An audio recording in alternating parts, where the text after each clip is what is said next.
Well, it looks like America really did its big one, didn't it?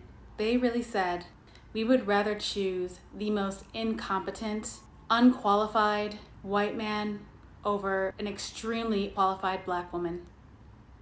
I actually woke up today feeling energized.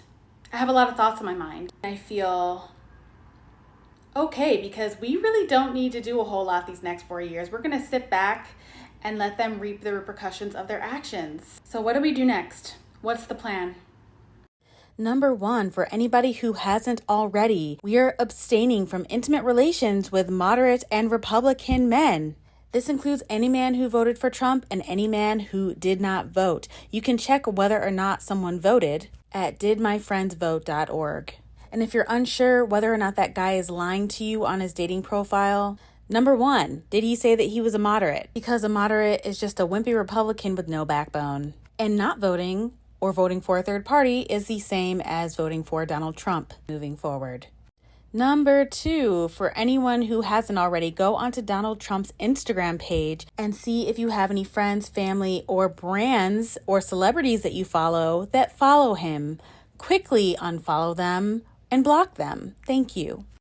Number three, if you're a woman who knows that she doesn't want to have children, you need to get your tubal ligation as soon as possible. We have 3 months. Better yet, if you can get your tubes tied or some type of sterilization, talk to your doctor about your options. But there will come a time, sooner than we think, where having access to these things is going to be much more difficult than it's been in the past. Also, if you and your man have been talking about it, make sure that he gets a vasectomy, which is a much safer option. It's quick, painless, and can be reversed. And speaking of babies, if you don't plan on having any anytime soon, I'd suggest that you make that appointment with your primary care physician or Planned Parenthood to get your IUD or that implant that lasts for years. I think an IUD now, a copper one, can last over 8 years. And also, if you do have an IUD that needs to be exchanged sometime soon, now would be the time to get it. And just speaking of healthcare, if you have any major surgeries that you need to get, specifically that are related to your reproductive system, now would be the time to do it. Republicans are in office and they're getting ready to tear our healthcare system apart. And they do not care. We have seen whether or not women die on the table because they don't have access to care. If you're a woman in an unhappy or abusive marriage with a man, now would be the time to get that divorce because they're coming after no-fault divorce, for sure. And they're going to make it much harder for women to divorce their husbands when it's already harder for women to leave abusive relationships. And they're also going after how much money women can get paid out from their divorce settlements, just an FYI. The main way that they're going after women's rights is financially. Even them going after women's right to choose is about limiting women's access to cash, which is another reason why women couldn't even get their own bank account separate from their husbands for such a long time. Another reason why we couldn't get our own credit cards till 1984, because they know that having a baby is like one of the main ways to cut off a woman at the knees financially. And they know that if a woman has her own money, that she's way less likely to have a man in her house. Also, get your passports while you can and update any financial documents that you can. A lot of librarians right now are downloading hard copies from the National Archive because they know that the Republicans are getting ready to try to whitewash slavery. Also, this would be a really good time to double check that you have good life insurance, that your spouse has good life insurance, so that if something were to happen, it'd be harder to strip you of your hard-earned money. And guys, if you live in a Republican or Southern state, now would be the time to move. If you think access to abortion is going to be hard now, just wait. If you can move to a liberal state or a state with more social services, that would be most ideal. I mean, most of your elected officials don't even live in the Republican states that they represent, and the majority of their campaign headquarters are on the same street in New York City. So if your representatives aren't living in your state for the majority of the year, maybe you should also consider moving.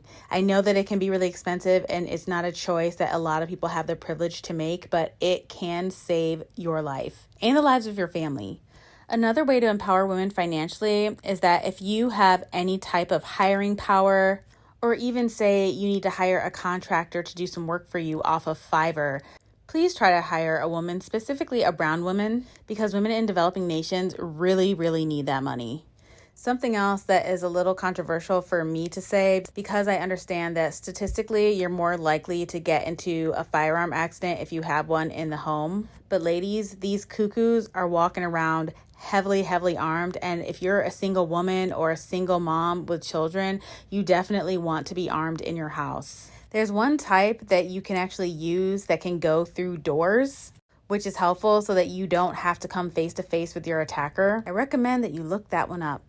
Also, self-defense classes, because there's about to be a lot of single, lonely men, and we know that they don't take too kindly to getting told no. Another thing that we're going to try to do is to shop Black-owned and small businesses and women-owned businesses, but that does not include these Republican women, because the one sense of solace that I have is that they're about to find out exactly what these men think of them. I mean, we've all known it, but they're going to really get to see it. Oh, and the last thing that we're going to do, we are going to be blocking any celebrities or influencers who are pro-Trump or tried to be apolitical this election because they didn't want to mess up their bag. So we're blocking them because they stand for nothing and they deserve nothing. A few final comments that I'd like to say is that if you look at the stats, Black men and Black women did what we needed to do. It was white women and Hispanic men that did not. But Hispanic men are going to quickly learn when they start rolling back 3 generations of citizenship that you'll never be like them. You never were one of them, and they never liked you, dummy. And for the rest of us, it's time for us to breathe, stack our coin, and let other groups stand up for America, because we've done enough. It's okay to be sad, and it's okay to be angry, and to just take time to process what you're feeling. We don't owe anyone anything anymore. We take care of ourselves now. To the Latinos for Trump, when he removes birthright citizenship and enacts deportation, mass deportation, I hope you know this is what you wanted. To the Blacks for Trump, when he gives police full immunity and we see police violence at an all-time high, I hope you know this is what you wanted.